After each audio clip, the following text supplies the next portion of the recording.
बेअदबा मकसूद ना हासिल ना दरगाहे ढोई। एक तो उनको उनका मकसूद भी नहीं मिल सकता और ना वो फिर मुसलसल आ सकते हैं, दरगाह वाला फिर उसको उनको फारिग कर देता है क्योंकि उनको अदब ही नहीं आता दरगाह का।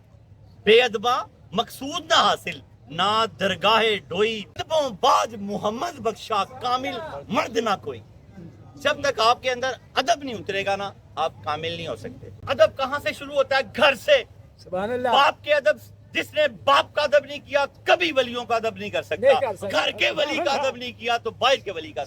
घर के वली से फैज नहीं लिया तो बाहर से कभी फैज नहीं मिल सकता, कभी उसको वली फैज नहीं देते। आज अगर हम अदब सीख गए तो कमाल हो जाएगा। क्या फरमाया? बेअदबा मकसूद ना हासिल ना दरगाहे डोई, अब अदबों बाज मोहम्मद बख्शा कामिल मर्द। पहला वाकया इस तरह कि अदब के मुतालिक, जब अदब ये था कि हम यहाँ हजूर फैज़ आलम के मिज़ार पे चढ़ जाते हैं, अदब वाले लोगों की बातें सुनो तो हैरान रह जाओगे। हजरत ख्वाजा मुइनुद्दीन अजमेरी रसूलुल्लाह के हुक्म से आए तो कितना दूर बैठे, बाबा फरीद आए तो टिब्बे पे बैठे और मियां शेर मोहम्मद बाटी के दरवाजे से आगे ही नहीं आते। सुभान अल्लाह।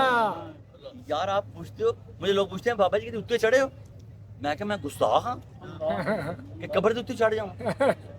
आला हजरत फरमांडे ने 6 फुट पीछे हो गए, गौसे पाक फरमांडे ने कब्रां नूं चुमना नहीं जो दिया बेशक बेशक बेशक ना चुमना ना चढ़ना, फातिहा पढ़नी बस यार, तोहफा पेश करना, दीन दुआ कर रही है, दुआ करनी है कि अल्लाह इनके और दर्जे बुलंद कर और इनके सदके मेरे भी दर्जे बुलंद। सुभान अल्लाह। आमीन आमीन। मेरे भी दर्जे, ये दर्जों वाले लोग हैं, इनके रोज दर्जे बढ़ते हैं, रोज रोज रोज।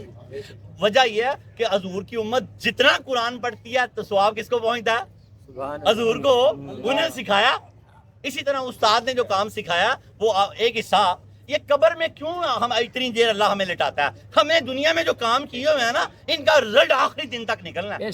अगर हमने कोई नेकी किया, नेक औलाद है चलती जा रही है, शागिर्द बना दिए हैं, कोई कुआं खोद दिया, कुछ कर दिया, वरना तो एक दिन में हिसाब किताब खत्म। वो एंड में जब सारी नेकियां, और अगर बुरे काम किए हैं, कोई बुरा लतीफा सुना दिया किसी को, उस लतीफे को आगे कर दिया, किसी बेहयाई को फैला दिया, तो उसका गुनाह हमें कब्र में पहुंचता पहुंचता पहुंचता क्या अब जितने लोग कत्ल होंगे कबील को उसका एक गुना जाएगा। पहला कत्ल कबील ने किया, एक गुना जाएगा उसको। इसी तरह ये कब्र इसलिए है कि क़यामत वाले दिन सारा नतेड़ा हो जाएगा और आगे पीछे हो जाएगा।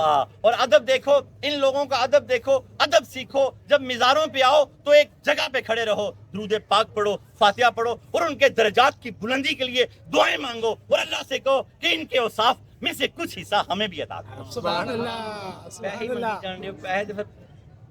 यो दोनों सारा को भी बड़े ने अल्लाह दे हजूर अगर ना जी कोई कदर होंदी ना ते अल्लाह किसी काफर नूं एक मच्छर दा पर भी ना देंदा।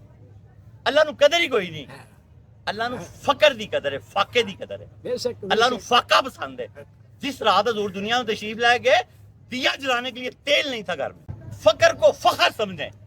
नून मिस्री फरमाते हैं, मैं तवाफ कर रहा था, एक लड़के की हालत बड़ी खस्ता थी, मेरे दिल में आया कुछ चंद सिक्के इसके हाथ में रखूं कि ये कुछ कपड़े खरीद ले। वो कहते हैं मैं आहिस्ता आहिस्ता जब उसके पास पहुंचा तो मैंने उसके हाथ के साथ हाथ टच किया। दाता साहब फरमाते हैं तो उस नौजवान ने मेरा नाम लेते हुए कहा, ज़न्नून ये 4 रुपए की खातर मेरी ये फकीरी खरीदना चाहता है। मैंने ये 4 रुपए, वो जानते थे ज़न्नून, उन्हें क्या पता ज़न्नून है, ज़न्नून को नहीं पता लग रहा, तो वो उससे भी आगे पहुंचे हुए। फरमाया ज़न्नून 4 रुपए में मेरी ये फकीरी खरीदना चाहता है जो मैंने बड़ी मुश्किल से ली। जब एक डाकुओं का वफद एक जब चलता चलता बाबा फरीद के टिब्बे पर पहुंचा तो उस वफद ने कहा कि यार यहाँ से भी कुछ लूटते हैं। सुभान अल्लाह। वहां क्या होना है? दरवेश वैसे ही कहीं गए हुए थे। ये दरवेश ना मूंजी सूंजी भी लगाते थे, मजदूरी भी करते थे। हजरत दाता साहब अपनी किताब में लिखते हैं, बड़क के बादशाह थे इब्राहिम बिन अदम और अपने मदरसे के तालबा के लिए मजदूरी करते थे कि उनके पेट पाल लेंगे। ये पर्चियों वाला जमाना नहीं था, गला तो घोंट दिया अहले मदरसा ने तेरा, कहां से आए सदा ला इलाहा इल्लल्लाह। वो पर्चियां नहीं तो सिर्फ भीखा मांगते फिरोगे तो की खाओगे, तो की अगे कोई सूद खोर दा माल है, कोई हरामी माल है, वो सब अंदर जा रहा है, कट्टा कोई तबलीग होनी।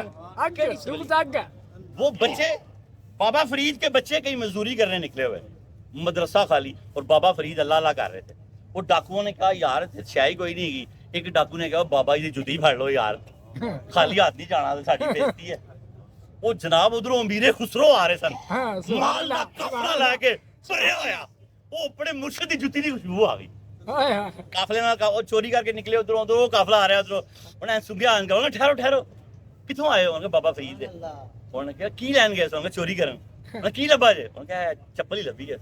ਉਹਨੇ کہا یار صاحب میں دے دو. میرے خسرو نے کیا کہا؟ مجھے دے دیں. انہوں نے کہا نا آدھا مال لیں گے پھر دیں گے. اچھا آدھا مال لے کے ایک پڑھائی. انہوں نے کہا یہ کیا کر رہے ہیں؟ انہوں نے کہا بھائی گل دو دی تے نہیں ہوئی سی, آدھا مال اور دو, دوسری بھی لے لو. امیر خسرو نے سارا مال دے دیا.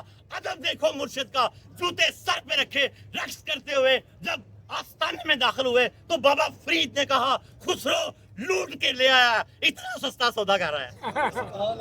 خسرو لوٹ کے لے آیا سبحان اللہ. اتنا کہ مرشد کا جوتا سر پہ رکھا ہوا ہے. یہ ادب ہے.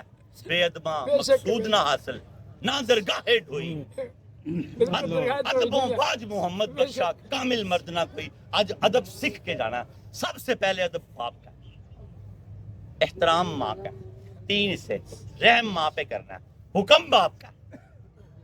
75 روپے ماں کو دینے ہیں, 5 روپے ابے نو. حدیث پاک ہے نا, تیری ماں تیری ماں تیری ماں پھر تیرا باپ. بھائی یار میرا سب زیادہ کس پر ہے؟ وہ شفقت پر ہے. جب دونوں کا حکم برابر آ جائے تو کس کی بات ماننی ہے؟ باپ کی. اب باپ ہے, حکم میں باپ ہے. بابا فرید والا بھی ہو گیا. آ جائیں امام مالک کی طرف چلتے ہیں, ان کا ادب دیکھیں آپ کو مزہ آ جائے گا. امام مالک کون ہے؟ امام مالک مدینے کے جو خطیب ہیں, رسول اللہ کی حدیث ساری زندگی سنائی. ادب کی یہ حالت تھی کہ مدینے سے ساری زندگی نہ نکلے کہ میں مدینے سے بعد فوت نہ ہو جاؤں. اور دیواروں کے ساتھ ساتھ چلتے. کسی نے پوچھا امام دیواروں کے ساتھ ساتھ کیوں چلتے ہیں؟ کہاں ڈرتا ہوں کسی کہیں اس جگہ پہ قدم نہ آ جائے جہاں رسول پاک آیا ہوا. بے ادبا مقصود نہ حاصل تے نہ درگاہ ڈوئی. ادبوں باج محمد بخشا کامل مرد نہ کوئی. تو ادب سیکھ جاؤ, اللہ کی قسم. نماز کا بھی ادب ہے, حضور کا بھی ادب ہے. آگے ہی آئے گا, آگے چلو آپ کو اور بتاتا ہوں. اور آپ جب بولو براز کرتے تو مدینے کی حدود سے باہر نکل جاتے. امام مالک نے کبھی بھی مدینے کی حدود میں نہ چھوٹا پیشاب کیا نہ بڑا. ان کا ایک مقام تھا, مدینے کی حدود سے باہر نکل جاتے.